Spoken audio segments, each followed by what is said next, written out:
اپنے دل میں بیٹھا لیتی ہے اور پورے راستے اسی الفاظ کو دہراتی ہوئی جاتی ہے. تھوڑی دور چلنے کے بعد اس کو بھوک محسوس ہوتا ہے اور پھر وہ ایک جگہ جا کر کے ایک ہوٹل میں رکتی ہے کھانا کھانے کے لیے. جب وہ ہوٹل میں کھانا کھانے کے لیے جاتی ہے تو پھر وہاں جا کر کے دیکھتی ہے کہ وہاں جو ویٹر جو کھانا لا کے دیتے ہیں وہ عورت ہے. وہ بیٹھ کر کے آرڈر کرتی ہے کہ میرے لیے یہ وہ فلاں فلاں کھانا لا کے دو. اس کے بعد اس عورت کو دیکھتی ہے جو ویٹر ہے وہ حمل سے تھی، اور دیکھنے سے جسم ڈول ڈال سے سمجھ میں آتا ہے کہ یہ حمل کتنے دنوں کا ہے، چونکہ وہ بھی ایک عورت ہے اور عورت کو تھوڑا بہت اس کا اندازہ ہوتا ہے. لگ بھگ 8 مہینے کا حمل تھا، اور یہ دل میں سوچنے لگتی ہے کہ یہ عورت کیوں کام کر رہی ہے؟ اس موقع سے اس حالت میں تو آرام کرنا چاہیے. ضرور اس کی مالی حالت ٹھیک نہیں ہوگی، یہ مالی حالت سے پریشان ہوگی، اس لیے وہ اس حالت میں بھی کام کر رہی ہے. اور اپنے دل و دل میں سوچنے لگتی ہے اور اپنے آپ سے یہ کہنے لگتی ہے کہ میں کیوں نہ اس کی مدد کروں، میرے اکاؤنٹ میں تو لاکھوں ڈالر پڑے ہوئے ہیں. جب وہ عورت دوبارہ کھانا لے کے آتی ہے ویٹر، تو یہ بوڑھی عورت یہ اس سے پوچھتی ہے کہ آپ کو کیا پریشانی ہے؟ ایسا لگتا ہے کہ آپ حمل ہیں اور ڈیلیوری بہت قریب ہے.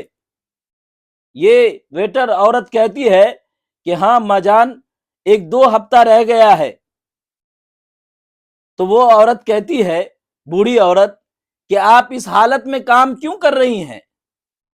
یہ کہنے لگتی ہیں کہ میرے ساتھ پریشانی یہ ہے کہ میرا شوہر ملازمت کرتا ہے، وہ کسی فیکٹری میں نوکری کرتا ہے، اور اس کی اتنی تنخواہ نہیں ہے کہ ہم اس ڈیلیوری کے خرچ کو برداشت کر سکے. اس لیے ہم نے طے کیا کہ ہم دونوں کچھ کام کر لیتے ہیں تاکہ یہ خرچ نکل پائے. اور جہاں ڈیلیوری ہونا ہے، جس ہاسپٹل میں، اس کا چارج ہے $5000.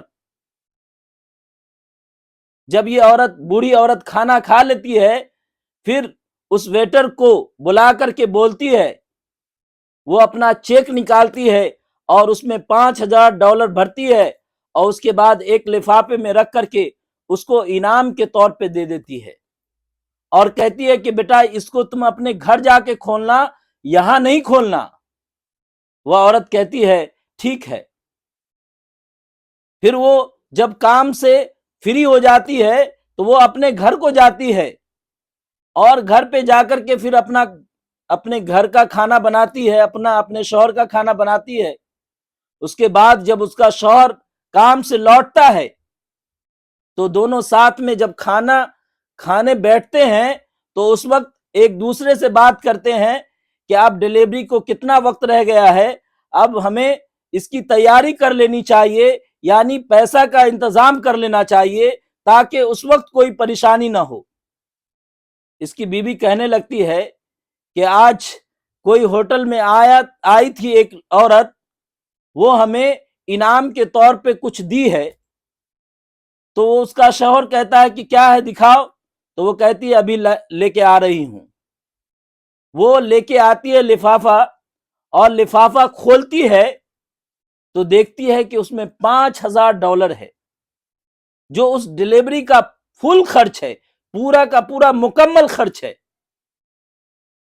اور اس کے ساتھ ایک پرچی بھی ہوتا ہے اس میں، اور اس پرچی میں لکھا ہوا ہوتا ہے کہ میری زندگی کا مقصد ہے دوسروں کی مدد کرنا، دوسروں کی ہیلپ کرنا، اور مجھے ایسا کرنے میں خوشی ملتی ہے.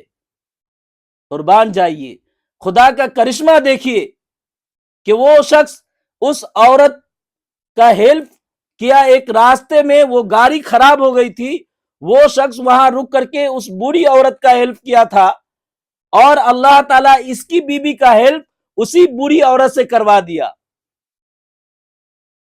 کیا اللہ کی شان ہے. اسی کو کہتے ہیں کہ آپ جب دوسروں کی ہیلپ کرتے ہیں، جب دوسروں کی مدد کرتے ہیں تو اللہ تعالیٰ آپ کی بھی مدد دوسروں سے کرواتا ہے، اللہ تعالیٰ کسی طرح بھی آپ کی مدد کروا دے گا۔ جب انسان دوسروں کی مدد کرتا ہے تو اللہ تعالیٰ اس کے رزق کا انتظام کرتا رہتا ہے، وہ دوسروں کی مدد میں لگا رہتا ہے، اللہ تعالیٰ اس کے رزق کا انتظام کرتا رہتا ہے۔ یہ بھائی چارہ اور یہ ایک دوسروں کے ساتھ ہیلپ کرنے والی جو عادت ہے، یہ بہت نیک عادت ہے۔ آج ہمارے معاشرے میں دیکھیے، ہم ایک دوسرے کو پریشان حال دیکھتے ہیں، بعض اوقات تو ہم اس کی پریشانی سے مزہ لیتے رہتے ہیں، ہمیں دوسروں کو تکلیف میں دیکھ کر کے مزہ ملتا ہے، ہم دوسروں کو تکلیف میں دیکھ کر خوشی مناتے ہیں۔ آج ہمارے سماج میں یہ ہو رہا ہے، ہم کبھی اس کی خبر گیری کرنے نہیں جاتے، ہمیں اس بات سے کوئی مطلب نہیں ہے کہ وہ پریشان حال ہے، وہ بیمار ہے، وہ کسی بھی حالت میں ہے۔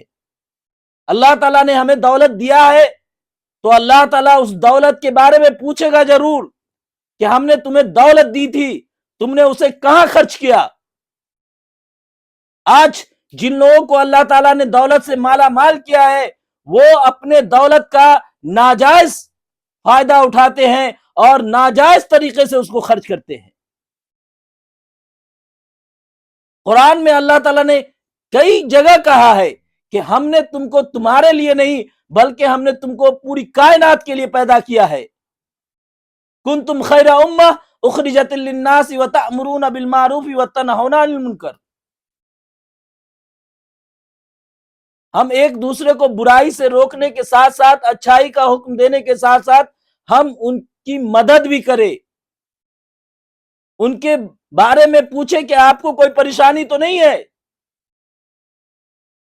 آج ہمیں اپنے آپ سے ہی فکر نہیں ہے، جو جتنا زیادہ پیسہ کما رہا ہے وہ اتنا ہی زیادہ اپنی زندگی میں پریشان ہے، اپنی زندگی کی ضرورت کو پوری کرنے میں پریشان ہے، پھر بھی اس کی ضرورتیں پوری نہیں ہو رہی ہے۔ اللہ تعالی ہم سب کو اور پوری امت مسلمہ کو اس واقعے سے سبق لینے کی توفیق عطا فرمائے، اور ہم سب کو اور پوری امت مسلمہ کو دوسروں کے ہیلپ کرنے والا دل بنائے، دوسروں کی مدد کرنے والا دل و دماغ بنائے۔